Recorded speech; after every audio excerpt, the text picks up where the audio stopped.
Bonjour à tous mes amis et tout d'abord un grand merci pour vos très gentils messages, reçus sur la page, sur certaines vidéos, beaucoup par, MP, avec beaucoup de sentiments et beaucoup de gratitude, vraiment merci et c'est avec grand plaisir que je vous ai accompagné pendant ce temps du confinement. Mais c'est aussi avec grand plaisir que je continuerai à vous accompagner après.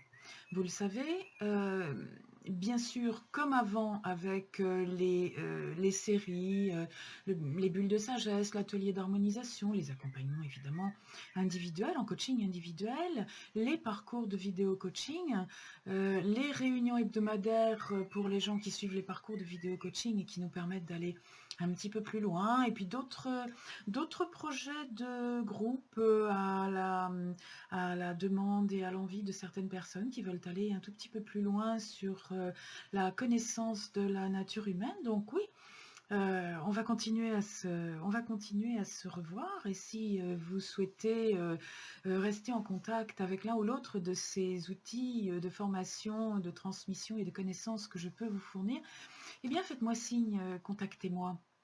Vous savez où me trouver.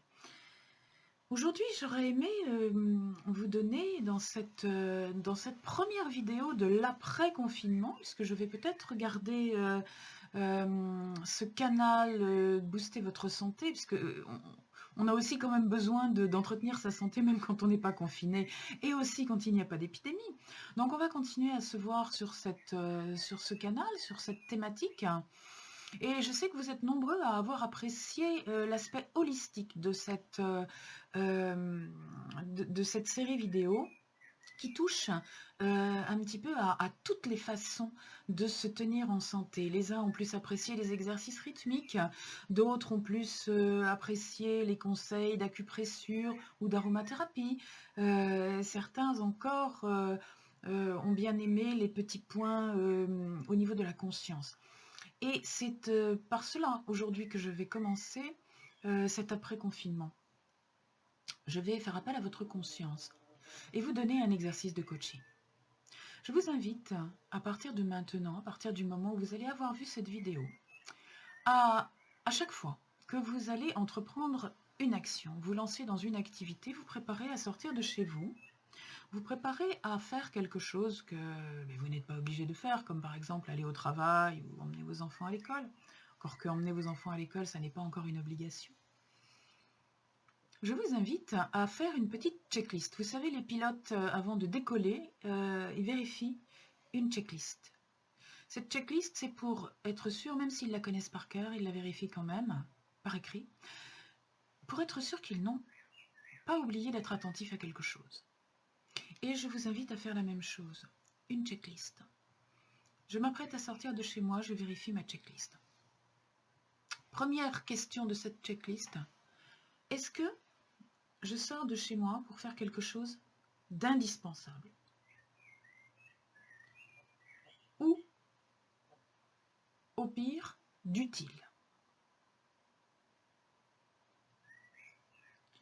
Est-ce que, deuxième question, alors évidemment si c'est oui, on continue. Si c'est non, on remet tout de suite en question le est-ce que je sors ou est-ce que je ne sors pas? Deuxième question, est-ce que cette activité indispensable ou utile pour moi, que je m'apprête à faire en sortant de chez moi, est-ce que d'une manière quelconque, elle risque de nuire à quelqu'un? Ou est-ce que la façon dont je vais la mettre en place risque de nuire à quelqu'un? Est-ce que je m'apprête à sortir sans masque et que je vais dans un endroit où je vais entrer en contact avec des personnes âgées fragiles, que je peux peut-être leur transmettre, pas seulement le coronavirus, mais quelque chose. Pour une personne de 75 ou 80 ans que vous allez croiser en faisant vos courses, ce qui pour vous est un rhume et qui passe en quelques jours comme un désagrément, pour elle, ça va peut-être être un mois d'inconfort, parce que son immunité est beaucoup plus faible que la vôtre, qui est jeune. Ensuite, dans le même ordre d'idées, troisième question que je vais me poser, est-ce que j'apprécierais, est-ce que je serais d'accord si dans l'entourage d'une personne que j'aime et à laquelle je tiens particulièrement, quelqu'un de ma famille, mes parents, mes frères et sœurs, mes enfants, mes amis proches, conjoints, aimés de toute façon, est-ce que si quelqu'un dans leur environnement a la même attitude que moi, je suis d'accord avec ça?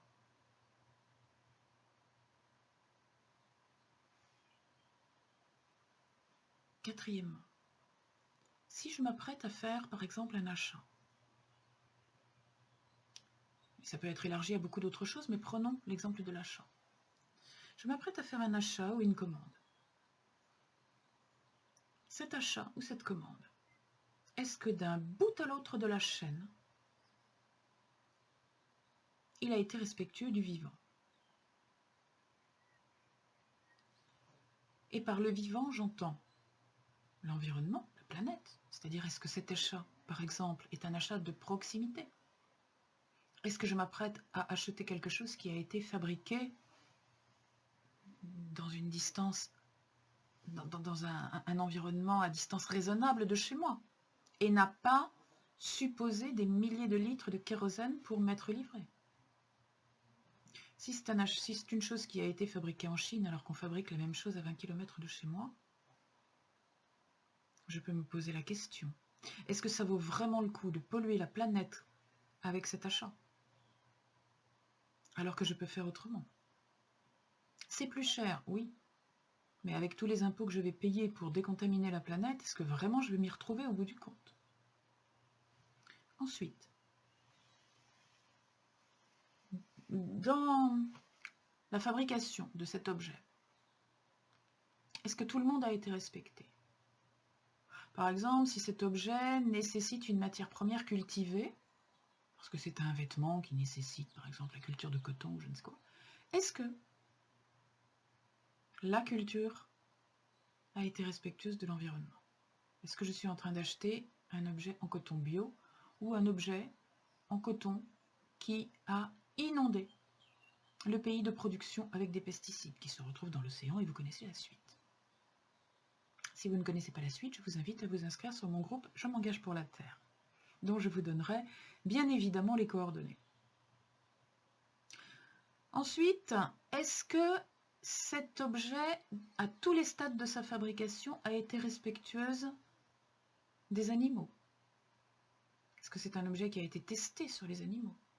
Est-ce que c'est un objet qui a été cultivé dans une zone qui a été déforestée et qui a été à l'origine de millions de morts animales pour pouvoir planter du soja, de l'huile de palme, du coton ou je ne sais quoi? Est-ce qu'en achetant cet objet, je cautionne ça? Est-ce que d'un bout à l'autre de sa chaîne, cet objet a été respectueux de l'être humain? Est-ce que cet objet a été, à tous les stades de sa fabrication, pris en charge par des êtres humains adultes, qui travaillent dans des conditions qui ne sont pas nuisibles à leur santé et qui sont correctement rémunérés? Ou est-ce que cet objet nécessite des matériaux qui ont été extraits dans des mines tellement étroites qu'on ne peut y envoyer que des enfants de moins de 6 ans? Ou est-ce qu'il a été fabriqué dans des conditions, dans des fabriques plus ou moins clandestines par des enfants en échange d'un bol de riz? Ou est-ce qu'il a été cultivé ou fabriqué par des femmes enceintes qu'on oblige à travailler jusqu'à la dernière seconde ou qui perdent leur enfant parce que les conditions de travail sont trop dures?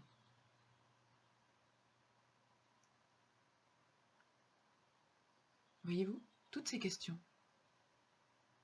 le temps est venu de se les poser. Le temps est venu que je me pose la question. Dans mon comportement quotidien, maintenant, je m'apprête à sortir de chez moi, j'ai mes clés à la main. Ce que je vais faire, qu'est-ce que ça va avoir comme impact sur le vivant? Sur la vie de quelqu'un, la mienne ou celle de quelqu'un d'autre?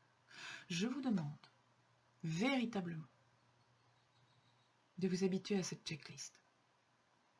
Si vous avez été surpris par ces questions, si ces questions vous ont amené à une prise de conscience que vous n'aviez pas encore faite, je vous invite à suivre le parcours en chemin vers le respect que je vous propose.